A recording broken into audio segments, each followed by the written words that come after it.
כעת נתחיל עם הרצאת הפתיחה בנושא קרוב-רחוק, קשרים אישיים בעידן של תקשורת מיידית, מאת פרופסור קלוד פישר. Professor Claude Fisher is a professor of sociology at the University of California at Berkeley.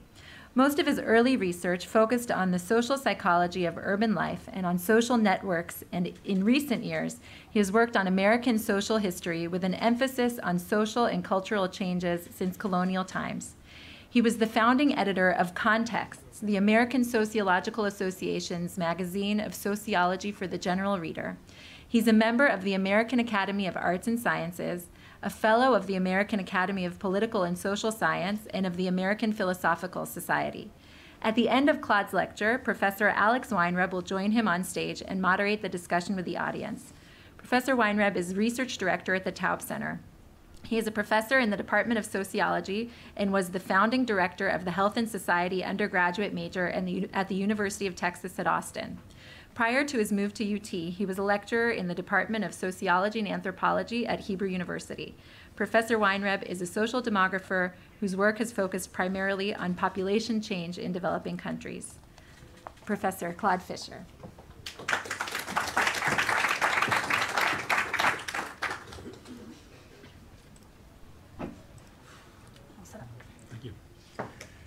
Thank you, everybody, for coming. Thank you for the introduction.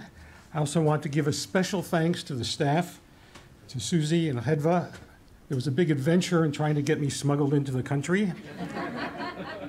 And obviously, they succeeded. I'm not sure you should tell the authorities, however.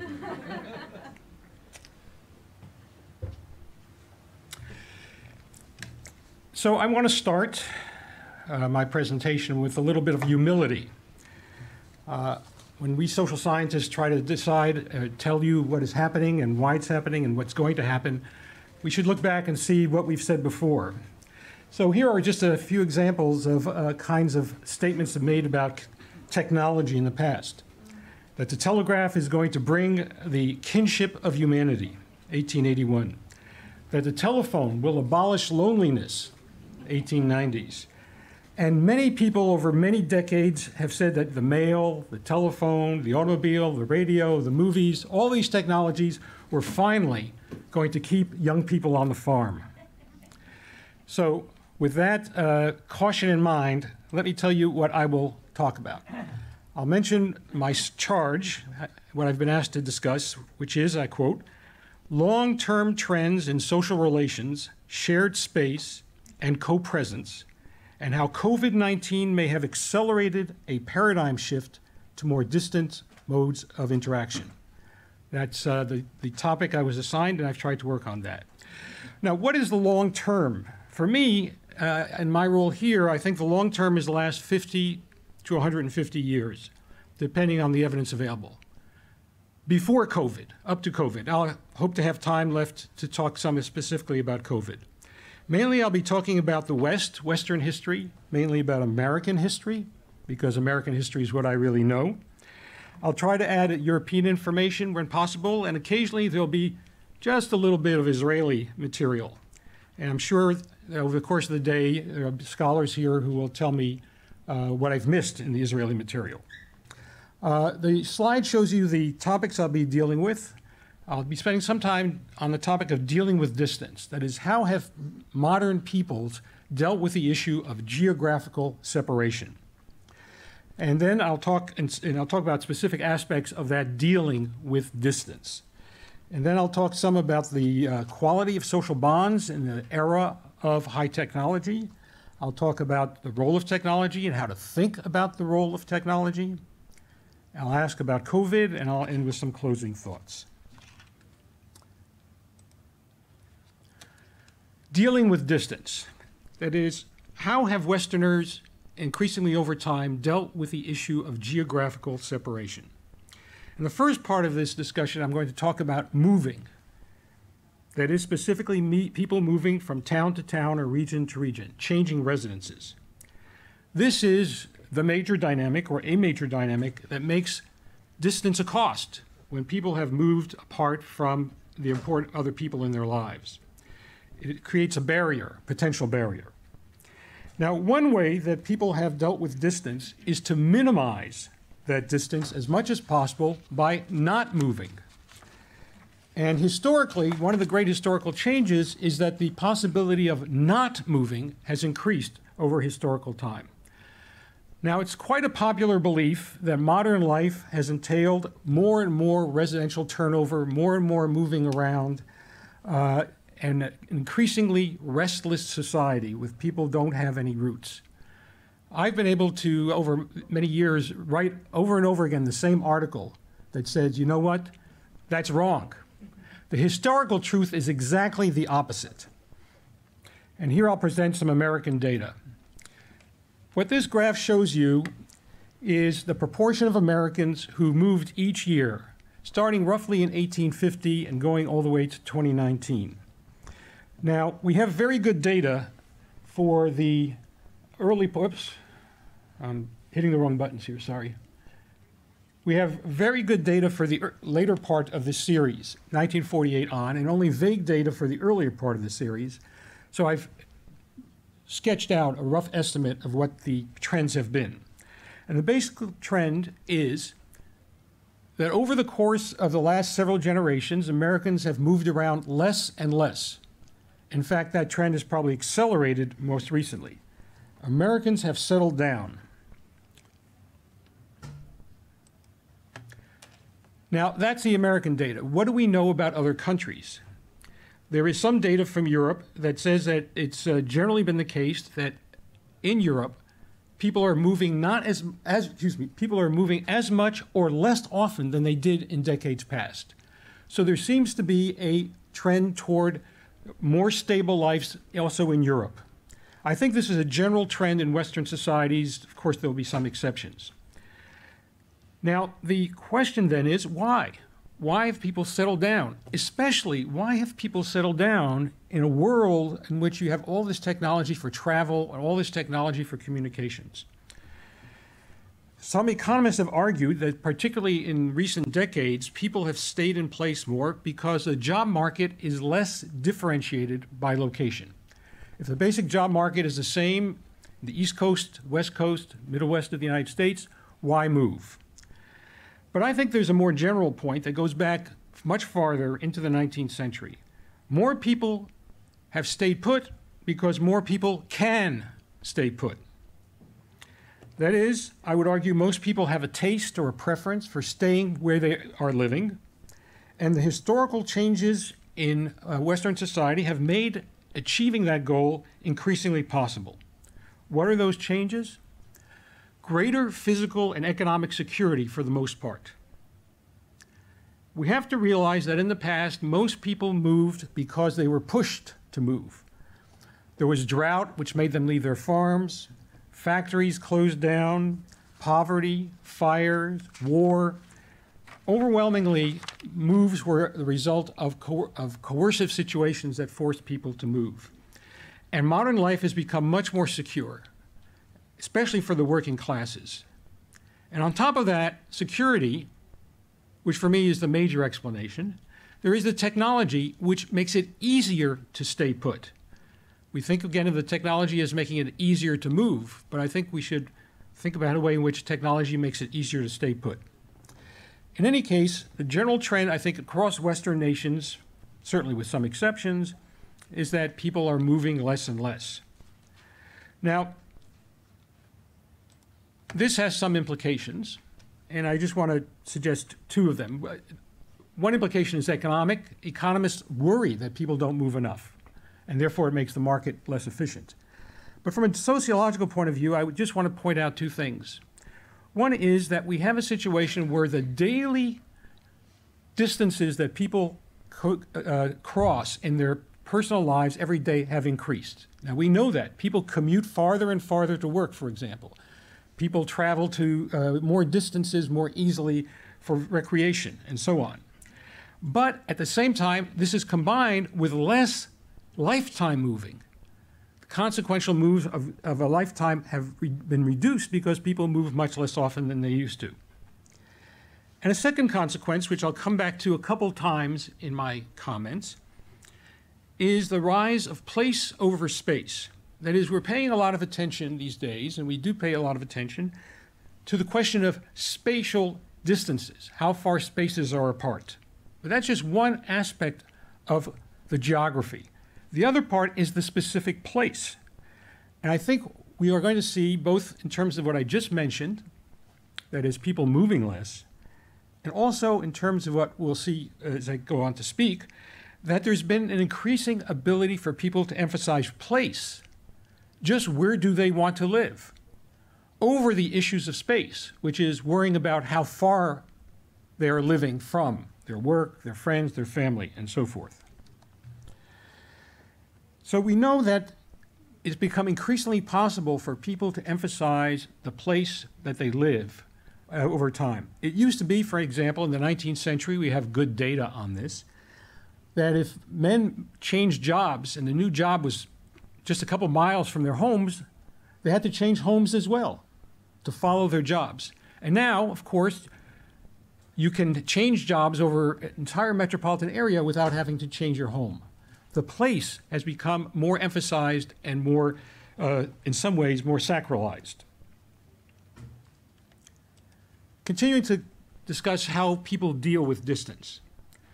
Besides staying put more often, one of the ways people deal with distance is by making a point of staying near to kin and friends. That is, one of the values of any particular place is whether it contains the family and friends that people care about. And so it becomes possible to be distant in some geographical sense, but still stay near to one's kin and friends. So what is the evidence I'm talking about here? There is data to suggest that people are not as distant from their family and friends as one would imagine. Now, who is the one who would imagine? The one who would imagine is a cosmopolitan who would, let's say, travel halfway around the world for a one-day conference. This is the kind of person who would have a hard time imagining that the world is not made up of these far-flung cosmopolitan transactions. But, for example, a recent American study found that 3/4 of this American sample was living within at least 50 kilometers of one of their parents or one of their adult children. That 1/3 of all these Americans had all of their parents or all of their adult children within 50 kilometers. And this is in America, where the spaces are largely wider than they are in other countries. By the way, there is data that Yossi Shavit, where's Yossi? There he is. Yossi Shavit collected about 30 years ago that shows that Israelis live geographically closer to one another than Americans do. But the point I really want to make is that people are living close to family, in particular, and friends. It's not just America. A Dutch study recently found that 2/3 of parents live within 20 kilometers of their children. And this is even true, this proximity is even true in the era of Facebook. So one study showed that 2/3 of people's Facebook friends live within approximately 150 kilometers. Now, Facebook, you could have your friends on the other side of the globe, and yet overwhelmingly, people's Facebook friends are also nearby. So people stay close to the people they care about. There are some studies that suggest that this is a class-inflected sort of phenomenon. Working class people tend to stay closer than middle class people. They probably have a greater taste for staying close. They have a different kind of mobility history, and they have a difference in their abilities to transcend distance. But in any case, we have this phenomenon of people staying closer than one might imagine. The next question is this a trend? What is the historical trend? And interestingly, we don't have much data, but the data do not suggest that people are being farther and farther apart from one another. There was a survey done of 7 Western nations recently that enabled a comparison between 1986 and 2001. Now, 1986 is the beginning of the personal computer age, and 2001 is when cell phones are very common. And the question of the study was, how far apart do people live from their mothers? And the distance between the respondents and their mothers had not changed in any of the 7 countries. In fact, if anything, people were living a little bit closer to their mothers in 2001 than in 1986. So that's another way in which people are dealing with distance in the modern era, and another way in which it may be counterintuitive It may go against what one might have supposed. And another way in which people deal with distance is by making efforts to stay in touch. And so there are high rates of contact among people. We have, again, this popular image of the isolated modern person, the person who has all the technology, is living in some kind of social isolation. It's very hard to support that in the data. There are high rates of contact. This slide itself shows one study in which found in the United States just recently that almost half of Americans talk to their mothers every day. Another study done in 2007 found that about 40% of older Americans were in daily contact with at least one child. A 24-nation study surveyed people on how often they stayed in touch with their mothers, and I am happy to deliver you the news that the nation that came in first was Israel. Making all the Jewish mothers and Arab mothers in Israel very happy. Also the grandmothers. Oh, and the grandmothers too, good. So the levels of contact are very high, and then we ask the question, what's the trend? We have some data over the last 50 years on trends in staying in touch, staying in contact. And the data, at least that I know of the United States, suggests that in-person contact now, in-person contact is stable or growing. In the 7-nation study that I mentioned before, comparing 1986 to 2001, the rate of visits by family in person with one another did not change in any of those countries, or it increased. Now, here's a data series that's a well-known data series from the United States to just illustrate the point somewhat further. This is from the General Social Survey, which is a high-quality survey of the national population that started in 1972. For nearly 50 years, the survey asked respondents how often they spent a social evening, that's the phrase, a social evening, with relatives, with neighbors, or with friends outside the neighborhood. Now, when we talk now about 1972 to 2018, which is the range here, we're talking about a period that starts before the personal computer and ends 10 years after the iPhone was introduced. This is an era of radical changes in communications technologies. And what do we see in these data? Very little social change in face-to-face contact. There is no net change in how often people got together with relatives. And I should say, by the way, during this period, Americans had fewer relatives to get in touch with because family size was shrinking. But there's no change in frequency of getting together with relatives, no change in getting together with friends who live outside the neighborhood. There is a moderate change in how often people reported getting together with neighbors, which I interpret as the result of substituting more distant ties for the neighbors. The basic takeaway in these data and other data is that there has been remarkable stability over the last generation or two in in-person contacts among people, despite all of that distance-spanning technology. Now, we add to that in-person questions about other ways of being in contact.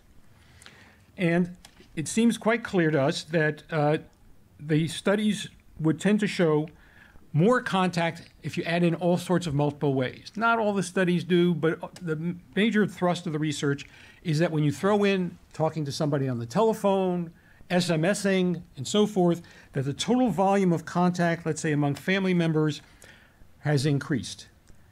And this has made it easier for various people to stay in touch with one another. These technologies are widely available. Let me give you an illustration. The data I just put on above here is from a study that I recently did in the San Francisco Bay Area. I'll mention it another time as well. But we surveyed people in the San Francisco Bay Area, and one of the things we did is ask them the 3 most common ways they stayed in touch with their family and their friends. The data I show here, I purposely focused on the older respondents, those in their 50s and 60s. And what we see here, the basic takeaway, is high levels of use, mostly through the smartphone. So the most common use is cell calls, The next most common use is texting or SMSing, and after that, emailing. There are some differences by social class, but they're modest. They're shown by the blue versus the orange stripes. The blue stripes are the, I don't mean that by social class. I mean by who they're in contact with. The blue stripes are contact with family, and the orange stripes are contact with friends. So there's a little difference in style, who you contact by family, who you contact if they're in your family, versus those who you contact if they're your friends. There are, by the way, I'm not showing here, big differences by age. So when we interviewed the people in their 20s, one thing they never did, which is on this list near the bottom, is write letters. And they tolerated email if it meant communicating with their relative who didn't know how to use the SMS function. So they overwhelmingly emphasize SMSing and texting. But the point I want to make here is that even with an older sample, there is a wide variety of technical tools for staying in touch. And that is what people do. So the third way in which people deal with distance is making an effort through whatever technological whatever technological tools they have, whether it's writing a letter or it's using a smartphone, to stay in touch with the people who matter to them. And they stay in touch in person, and they stay in touch over these technologies. Okay, so my first basic message is that moderns have found a way to deal with geographical separation in ways that seem surprising and perhaps paradoxical. There's all this greater mobility, and yet people stay put. There's all this possibility of distance from people that you care about, and yet there's intense communication. Still, I think it's important to raise a couple cautions and deal with a couple questions about this.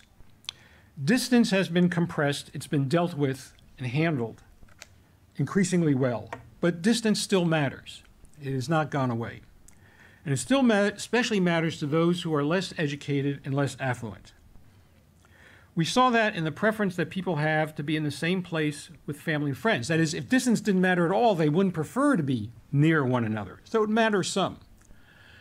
We see in the ways in which proximity affects social connections. Other things being equal, if you take relationships friend-friend, parent-child, that relationship will involve more mutual support and more intensive activity if people are more geographically close to one another. So distance still matters. And it matters in the extent also I alluded to before, the ways in which the e-communications, the electronic communications multiply and reinforce proximity, the extent to which people are in constant e-contact with the very same people they see face to face. The first time I noticed this, by the way, was I did a study many years ago on the history of the telephone in the United States. And we interviewed some very elderly people who could remember when the telephone was introduced into their communities. And one of the stories they would tell was about how they would, when they were teenagers, they would walk home from school with their best friends, they would separate at the corner, they would go home, and then they would get on the telephone to continue the conversation. So there is this mutual reinforcement of proximity and to technology.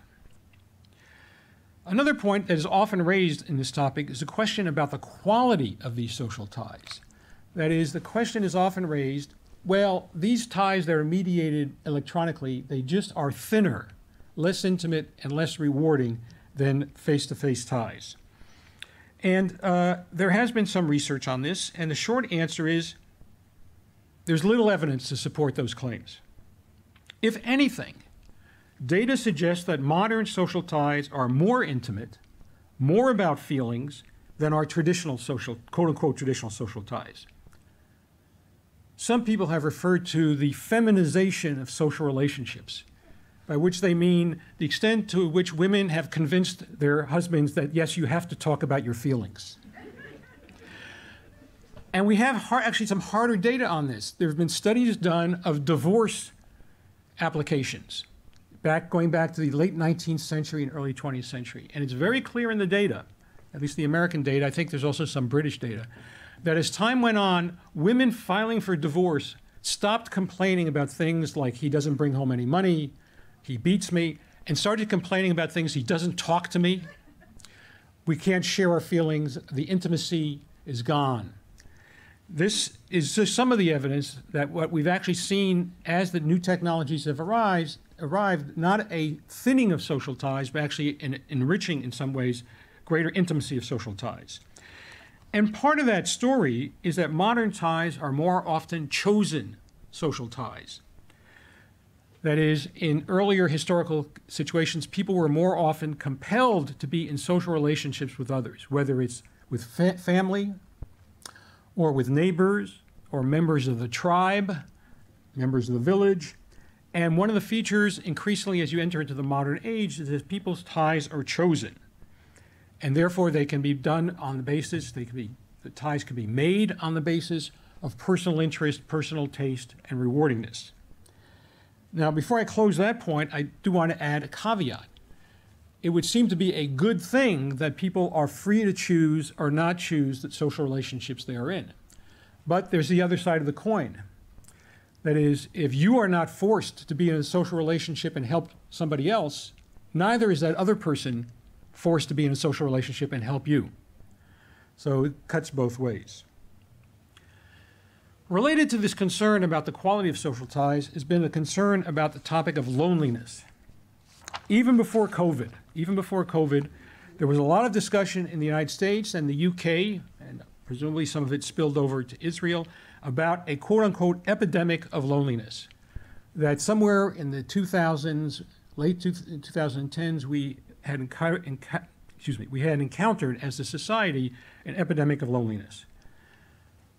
The short story here, too, is that there is very little evidence, very little good evidence, that feelings of loneliness have increased over the last 30 or 40 years. Now, you certainly can find particular pockets of the population that are particularly vulnerable to loneliness. For instance, middle-aged, divorced people, particularly men. But as a general rule, on average, we don't see any increase in loneliness over the last generation. What we do see, if we go back further historically, is very clear evidence of high rates of isolation and probably high rates of felt emotional loneliness in earlier historical eras, like America in the 19th century. Now, this is a big topic. Like the other things I've talked about, I'd be willing to elaborate or answer questions in the question and answer. But the short story is that, yes, loneliness is a social problem, but no, there's no evidence, at least in Western societies, of an epidemic, a recent epidemic of loneliness. This brings me to some general thoughts about communications technology and how we should think about communications and think about the role they play in people's lives. There are a lot of conceptual issues that have to be dealt with in thinking about the role of technology in society and how we would think about such technology's effects. I discussed some of these in a 1992 book I wrote on the history of the telephone, but here I just want to point out a few things. One is a paradox about more cosmopolitanism but more localism. That is, these new technologies can allow something like today's event, having somebody come halfway around the world for a 1-hour presentation, and have people on Zoom follow the presentation from anywhere on the globe. And the technologies have made that more possible.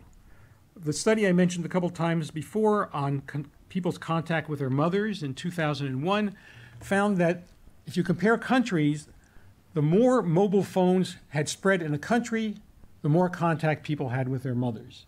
So this is a reinforcing of cosmopolitanism. But as I said earlier on in the talk, there's ironic ways in which this very same technology reinforces localism. That is, that people can maintain their connections to a local place at the same time that they're using these technologies. So you can have cosmopolitanism and localism at the same time. And one interesting place this shows up is in the phenomenon of transnationalism. What I mean by transnationalism is people who are able to live in more than one country at the same time. I think it is something Israelis are very familiar with. My favorite example of this is cab drivers in a place like New York. When you ride in the back of the cab driver is talking in some foreign language to somebody halfway around the world. So he is having a conversation with his brother-in-law in a village in Bangladesh. It's a very cosmopolitan sort of experience. But on the other hand, it's also a very local experience because he is maintaining his connection and valuing of that village in Bangladesh. Another interesting paradoxical aspect of communications technology is it eventually leads people to actually value their distant ties as much or even more than their nearby ties. It's an interesting paradox. I'm going to show you a little bit of data. It shows up in other places as well. This data comes from that same survey we did in the San Francisco Bay Area. And what it does is show you the results from the following questions. In the survey, we asked people to tell us about individuals they were socially connected to, their family, their friends. They would give us the names of these people. We took these names and we asked them, okay, which of these people live an hour away from you or closer? Which of these people do you feel especially close to emotionally? And what this graph shows you, on the right-hand side are relatives. And it shows that people felt close to 66% of the relatives that lived nearby and 63% of the relatives that lived far away. Nothing interesting there. But on the left side of this graph compares the people in their networks who are not relatives. And it shows you that of the people who live nearby, our respondents felt close to a third of them. But of the people who lived far away, our respondents felt close to half of them. People felt closer to the people who were actually farther. They felt emotionally closer to the people who were geographically farther. Why? That could be a subject for discussion. I'd be happy to pursue that issue. So, in discussing these communications technology, I have to take a little time to especially address the issue of the internet, because this is a very controversial subject, and there's a very detailed set of charges that are made about internet consequences. The short story, again, is that when you look at academic research, a lot of the stuff out there in the media about the effects of the internet are highly exaggerated. The effects are relatively modest, so far as we can tell. I'm talking here about personal social life, personality, the social psychology of it all. I'm not talking about the economics. I mean, that's another subject altogether. But in the social and social psychological aspects, relatively modest. We know, of course, that social media can be used for things like spreading misinformation or bullying. But in net, the effects are relatively modest and lean to the positive. To understand that, we have to make distinctions. We have to make a distinction about the uses of the internet technology. Much of the controversy has to do with social media. But the internet is far more than social media. A lot of the internet has to do with one-to-one communications, the kind of thing I've been talking about here. Phone calls, SMS, those kinds of direct one-to-one communications. Much more of the weight of the internet is on that than on social media. The internet is also searches for information. The internet is also shopping. The internet is also working. The internet is also recreation. So in understanding the internet consequences, I think it's very important that we make distinctions about what uses are and not be caught in this hysteria about social media alone. And another distinction we need to make is between users. How this technology, like other technologies, affects people's lives depends a lot on who is using it for what purposes. Users differ. They differ by personality, they differ by skill, they differ by the purposes that they are using the technology. And this leads to, I think, a more general conclusion that what the internet has done, and I think it's true of communications technology in general, is magnify differences. It is reasonable, I think, to say that the internet and other such media generally magnifies variation among people. Shy people use the internet to hide from other people. Extroverted people use the internet to be more socially involved with other people. The neurotic use the internet to feed their neuroses. And the creative use the internet to be more creative. and I think this is generally true of communications technology as a whole, that they don't push in one direction, they allow for variation, increased variation in different directions.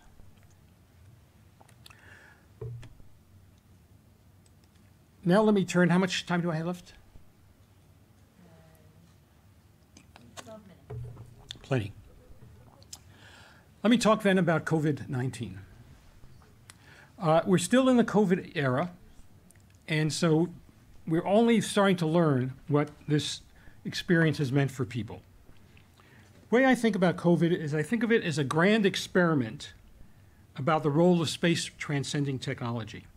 We've now had a huge experiment globally about schools at a distance, work at a distance, religious services like bar mitzvahs at a distance, social ties at a distance, like having Zoom dinners with your friends far away. And the results are not yet in. I think Linda will tell us a lot more about what's been going on, I suspect. But it seems at first look that it's worked out okay. The handful of studies that I know of that look at the use of these technologies during the COVID period seems to suggest a few things. That the vast majority of people have increasingly relied on these electronic technologies for the sustaining of their social ties. Most people, when asked about it, seem to be very thankful for the existence of the internet, even though they tell researchers they would have preferred to do their social life in person. But the availability of these technologies seem to help reduce anxiety and help reduce loneliness. Certainly, there's some evidence that networks shrank. People dropped connections with some other people. Certainly, loneliness increased in particular subsectors of the population, like the unmarried and unpartnered. One study out of France suggests another paradox that becomes reasonable when you think about it, is that it led to tensions among people who had to be with one another 24 hours a day. But that we have not had a kind of global, large-scale breakdown in social ties. After COVID, what's going to happen? And here we just have to accelerate speculations. Will the COVID experience, and I had a quote here from the charge I was given for this talk, will the COVID experience accelerate more distance modes of interaction? That's a good question. There's been a lot of discussion about work from home, and there may well be people in the audience who know better than I do what the work from home experience has been and what it likely will generate. My impression from what I have read about it in terms of actual research is that it's been a positive experience for many workers, which, considering that commuting has been the worst part of people's day, research shows that people suffer the most during the commuting time. Eliminating the commute certainly would be a contribution to most people. And it has, for some employers, been a positive experience. My own expectation is that we will see a change, but not a revolution, in work from home. Just before the COVID crisis, about 8% of American full-time workers worked totally from home. During the peak of the crisis, about 30% were working from home, and now it's settled down to about 20% of American full-time workers are working from home. In one survey, only about 15% of workers thought that next year they would be working from home, and I think that may be a pretty good estimate. But the change from 8% to 15% will, of course, mean some changes in commuting, it'll mean changes in demand for office space, and so on. Now, what about my main interest here, which is personal ties? What are going to be the consequences in the long term of this grand experiment we've had, this COVID experiment in social relations at a distance? There's been much harder to tell. I mean, there are claims, in the media that people hated being on these electronic communications, and other people loved being on these electronic communications, and maybe most people just tolerated being on them. But it's been hard to see any general result. I'm skeptical that much will change. And I'm skeptical from a sort of more philosophical point of view. One of the very common things you hear is after some great event, I remember back, for instance, in the United States, 9/11, is the number of people who will say, life will never be the same again. Well, you know, speaking as somebody who's done a lot of historical research, life is almost always the same again. At least in the personal sphere, in the social sphere. People's styles of life and relationships with other people and what they value and their cultural emphases on their social ties are very, very robust. So my first approximation is that life will get back to what it was before. Let me make a few quick closing thoughts, and then I'll be happy to pursue any of the points I make now or I made before in the Q&A or later in the day, if you buttonhole me at the conference, or even by email. Distance has become more manageable. Whether the technology is mail, telegraph, telephone, etc., people in the modern world have increasingly been able to find the means to handle distance. This technology has been used for the management of personal ties in particular, as people have manipulated technologies to control the effect of distance on their personal ties. And they have used these technologies to pursue long-lasting preferences. That is, it's not that these technologies change the way people want to live, or in the personal sphere do much change the fundamental cultural rules of how they live. What they do is allow people, more flexibility in manipulating distance issues, manipulating geography, to enable them to pursue the kinds of social ties and social life that they wish to pursue. And that's what can lead to certain kinds of paradoxes, like the paradox I talked about earlier in the beginning, placeism. Just as people can travel great distances, either in person by airplane or electronically by Zoom attendance at this kind of a conference, these tools allow people to actually reinforce their commitments to particular places, to not moving rather than moving, to not traveling rather than traveling. And we have this very fascinating paradox of the modern world in which we can be both cosmopolitan, more cosmopolitan than ever, but more local than ever. Thank you.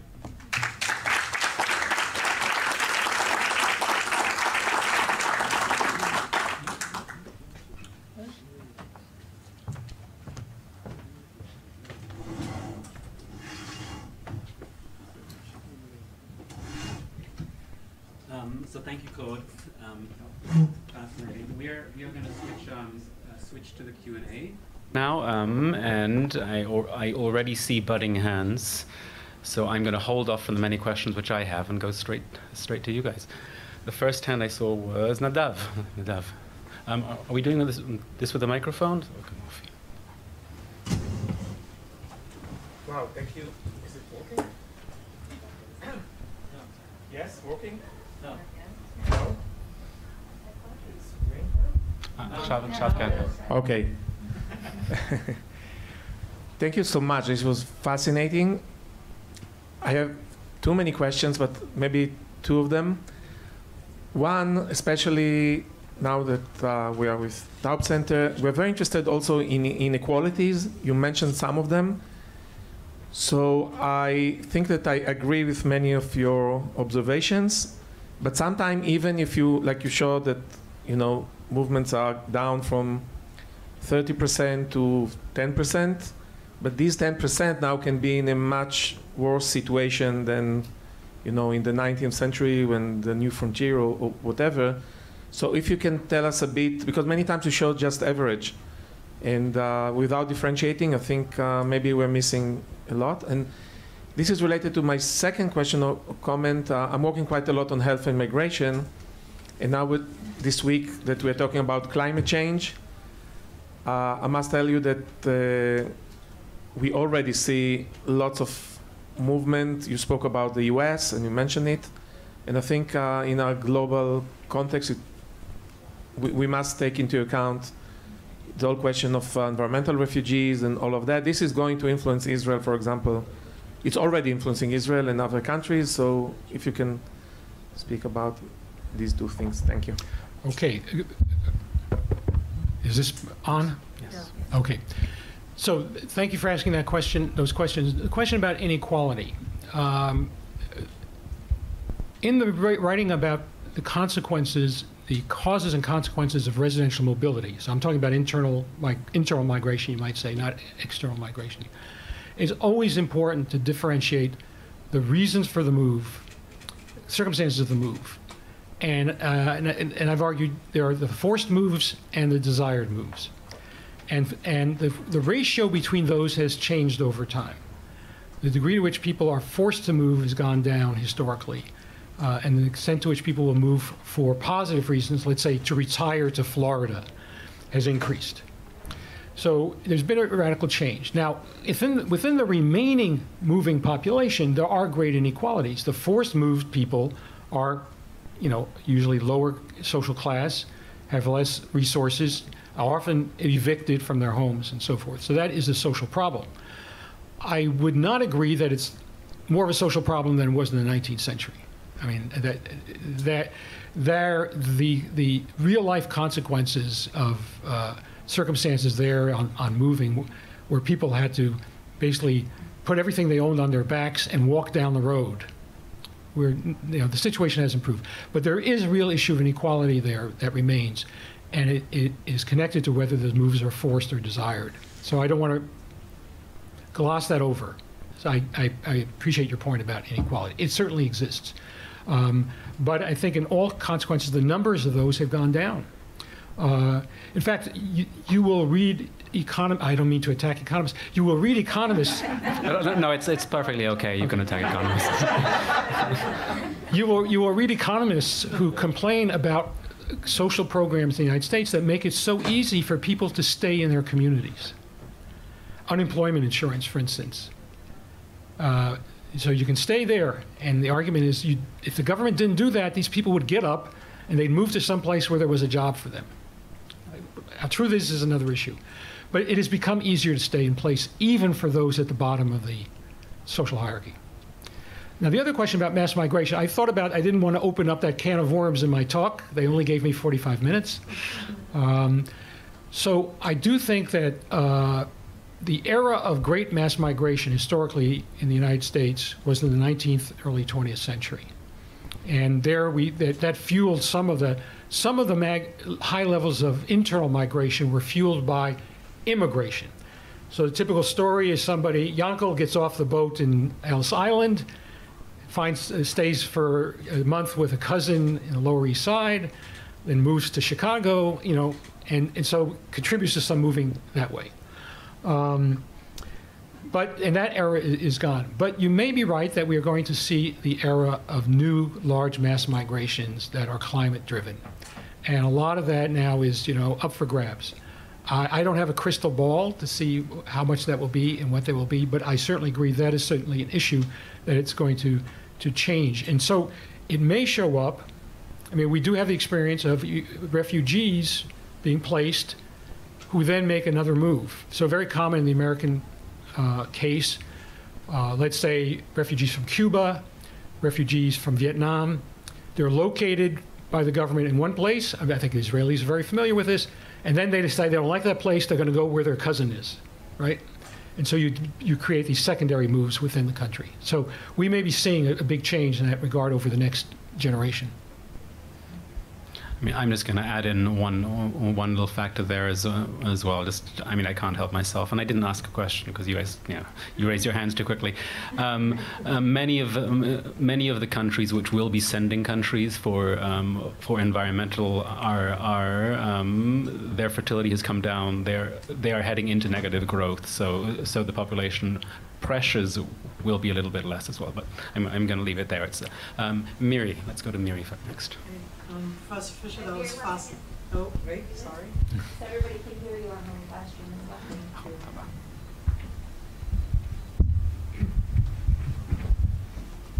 The pressure is until the microphone gets here. Thank you, that was fascinating. I want to push back on one point. The last one that you were talking about, personal ties. Okay, I have teenagers, and I do think that there's a social difference that has to do with technology that is also very much present in today's world with Corona, in the sense of how they connect, how they make contact. When you showed the San Francisco, when you showed the 50s and 60s and 70s age people, as we were sitting here, I thought, that's fine, that's us. But do you see a change socially in that sense of personal ties and the impact of technology when it comes to younger generations? I see that in the sense of how they socialize with each other, the way that they do so, the way that they meet people, that interaction. I see it from a personal point of view as being different, and I wonder if in general you look at that as being, because you said history goes back and repeats itself, I wonder about that one when it comes to the next generation, the technology and how it impacts them, and within the Middle East in that sense, where I see such a big impact of not social media, of the technology, on the way people socialize, on the way they go out, on the way they do political things. It has changed things, I think. Well, let me just say two things. One is, I think your comment could have been made in 1925 about teenagers and their telephone.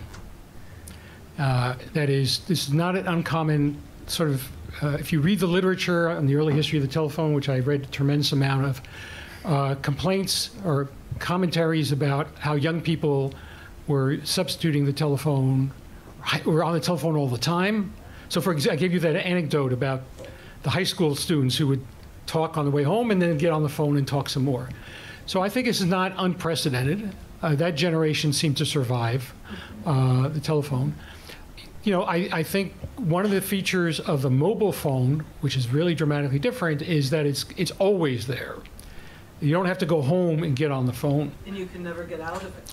And you're also, and you're right, there's also a reciprocal aspect to this. You expect somebody else to be instantaneously available. You are expected to be instantaneously available. So these are all interesting possibilities that things could make radical changes. Now, to the extent that I keep up on the research literature, the answer is, doesn't seem to be the case. That is, are teenagers today, you know, significantly different in terms of their social ties, the sort of ability to count on other people, the number of friends they have, their emotional connections. There are occasional stories in the press, you know, that highlight certain things, but in the everyday academic research, which is often very boring because it doesn't show very dramatic results and therefore doesn't get reported in the media, it's hard to find really strong differences. Now, there are things that affect young people today that occur in the same period as the diffusion of these technologies. So, for example, in the United States, we worry a lot about the economic market for people of certain generation. And we know there, for instance, is a delay of getting married, which is partly connected to problems in the labor market. I personally think that problems in the labor market are doing more to sort of distort the social life and cultural life of young people than is the technology. So I'm not sure how much time left we have for questions, but either way, I'm going to ask that people keep their questions and answers to as much as possible short. So Nachum first, and then we'll go to the back. Hmm? Oh. Okay, so some hands at the back, but I can't see who it is. The very.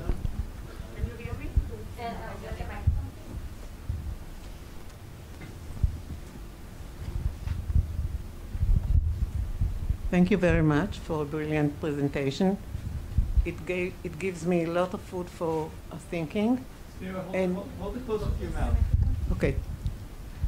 So again, thank you for a brilliant presentation, and it gives me a lot of food for thinking.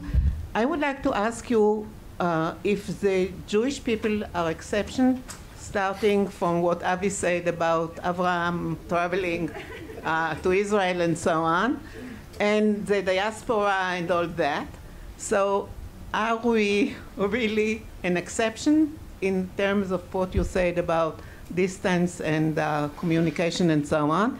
And we also know, well, it's anecdotal, I don't know if there are really research findings about that, that people who go, Jewish people who go from one place to another, visit one place to another, we as a community of scientists, that we go to conferences, we look for, I don't know if we look, but we have better communication, deeper communication with other people who comes, who are Jewish and so on. So I don't know if it's true, international and so on. So what about the Jewish people? Are they an exception? Thank you. Well, an exception in so many ways, we don't have time to talk about it. But I'll just pick up one thread, which is cosmopolitan international networks were not invented in the 20th century or 21st century. They were present 2,000 years ago, and of course, Jewish merchants were very important in all sorts of transcontinental communication networks, as were other middlemen minorities like the Chinese and Southeast Asia. So you might say that international network, whatever the technology, even if it's writing letters and slow boats, has been in the blood. So in the back row, and then we'll go to Yossi. The earlier graph you gave about the migration around the world, I have two questions about that graph. What is the definition of a move? Is moving across the street considered a move? And second question is, how does that correlate to people moving into cities? Okay, so that data is American data, and it's changing residences. So in that case, you count moving across the street the same as count moving across the country. There have been other studies that look, and I did a study in 2000, which you just count moves as moving across a county line. It's a little more distant, or you're moving across a state line. The bottom line story is pretty much the same. I mean, the details differ, but moving around, whether short distance, long distance, was much more common in the early historical period. And the image I wish people would have of the 19th century is, we have this image that has to do with these houses, these big, wonderful Victorian houses, that people lived in for generations. Very few people lived in those houses. Most people lived in shacks, and we don't see those shacks anymore. But that was a much more typical experience. So that's the image people should have about the 19th century. People going from one shack to another shack. The other part of the question was, I'm sorry. Does it correlate to people moving to cities? Oh, urbanization. Clearly, part of these moves involve urbanization in some of that period, moving from farm to town. Another part of the period involves de-urbanization, moving from inner city to suburb. So it covers all these things. And the interesting point to make, which I should have thought about, good, thank you for asking, is despite these large-scale moves, more urbanization, suburbanization, the overall rate of moving just kept dropping and dropping and dropping. Yossi, and then we'll go to the back, assuming that we have time. Thank you. Thanks, Claude, for a very fascinating talk. You're describing stability. Everything changes, everything stays the same. Much of your data is American data, and I think your conclusion about stability is a reflection on the stability of American society. But if you were to apply the same, say, logic to societies in transition, I'm connecting to what Nadav said earlier. For example, West Africa, Sub-Saharan Africa now, Latin America. Study the same issues in those populations. Obviously, you wouldn't find, or at least I'm hypothesizing, you wouldn't find this linear trend of long-term trend of stability. Or if you were to zoom in on, say, World War II. I'm sorry, Yossi, I'm going to ask you to come to the close with your question because we're short of time. What would you find? Okay, I'm going to Yossi. I'm going to avoid the first part of your question by saying that my entire talk I talked about Westerners. Okay, so Westerners. Now, the European case is very interesting because World War II is one of those cataclysmic events which forces tremendous amount of movement. And so I would assume it would, if you study that period, you would see obviously tremendous chaos. But if you look at the European data that I've read about, I haven't done studies on Europe, but if you look at the European data for, let's say, 1970s on, you see stability and you see, I think, most countries declining movement. So I'm talking really about the modern world, the world that has adopted all these technologies. This is the paradox. The world has adopted all these technologies that make it possible to be in two places at the same time. So there's somebody who's watching this from another part of the world, and yet what we see is this remarkable localism and stability in place in the same modern high-tech world. So unfortunately, we have to close there. But I invite all of you to continue asking your questions for Claude. And Claude, once again, thank you so much. If there's one thing which I want to personally ask you, it's don't tell my mother that I'm expected to call her every day. She thinks once a week is fine, and that's all good. So hopefully that won't change. I mean, thank you so much.